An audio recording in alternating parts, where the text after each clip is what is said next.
So many people na talagang ina-accept na lang kung ano man yung buhay na meron sila.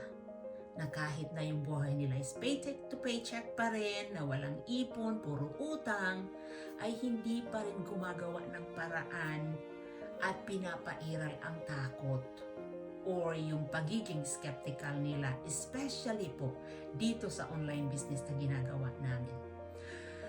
Alam niyo po ba, lahat po kami dito siguro na nag-start ng online business na ito, puro kami takot. Yet, we started. Because we know na kung wala kaming gagawin, hindi mababago ang buhay namin.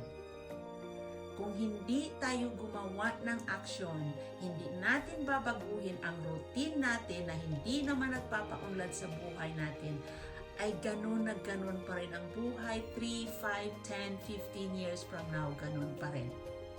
Alam niyo po ba yung mga successful people dito? They're scared.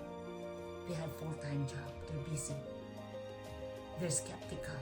They don't have money. Walang time para gawin ang business. Yet, we started. And, see, 3 years, 4 years, 5 years, 7 years, ang dami na po dito ang naging full-time na dito sa online business. Maraming nakapag-retiro ng maaga, nakapagbawas ng work schedule nila katulad ko because we started even if we were scared. So mga kapatid, I'm looking for someone who are brave enough to change their lives, and we are here to help you, to guide you para din mabago ang sitwasyon niyo.